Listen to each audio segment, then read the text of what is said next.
m'appelle Laetitia, je suis étudiante, j'habite en Savoie, je suis venue jusque là pour manifester parce que ce week-end j'étais à Lyon. Moi c'est Nathan, j'ai 25 ans, je suis ingénieur vers Chambéry, donc je suis venu à Lyon aujourd'hui pour manifester parce qu'il y a des manifestations aussi à Chambéry mais beaucoup moins impactantes vu qu'il y a moins de monde. Moi je m'appelle Adrien, je suis étudiant en agronomie et je suis en stage actuellement à Lyon. Je ne suis pas militante de base et c'est vraiment mes premières manifestations et je me suis dit que là vraiment il fallait que je fasse partager mon mécontentement. C'est la deuxième, j'ai déjà fait celle du 28 mars. C'est pas du tout la première fois que j'ai marché, d'habitude je suis entouré de copains, on est maquillés, on a des pancartes.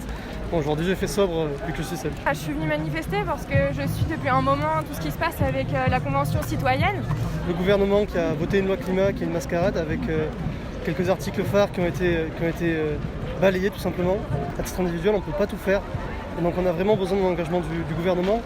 Et cette loi climat a été un acte fort. Je pense que ça fait un moment qu'on parle de transition et que pour moi il faut que ça aille beaucoup plus vite parce qu'on se cache derrière le mot transition écologique pour faire de petits gestes et de petites avancées et en fait il n'y a pas de vraie volonté derrière. Le gouvernement va se vanter d'avoir fait confiance aux citoyens et d'avoir retenu leurs propositions alors que c'est faux, donc il y a énormément d'hypocrisie sur le sujet et c'est ça que je viens dénoncer aussi à travers cette manifestation.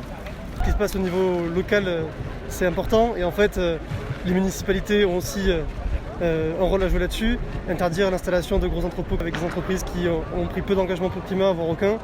Et en fait au niveau local ça peut se faire, mais en fait s'il y a une pression au niveau national, ça se fera. En fait ce qu'on voit aujourd'hui c'est que les collectivités bougent lorsqu'elles sont contraintes et la seule chose qui les contraint c'est la loi. Donc il faut un changement global pour insuffler un changement au niveau local. Et on a aussi une responsabilité en tant que citoyen de pousser notre gouvernement, de pousser nos municipalités à changer. Je fais des actions moi personnelles, mais après je me dis qu'aujourd'hui ça suffit pas et c'est pour ça que je vais essayer de m'engager plus collectivement et que je fais ce genre d'action. Je me suis engagé aussi dans d'autres activités avec d'autres associations pour faire d'autres types d'actions que des manifestations.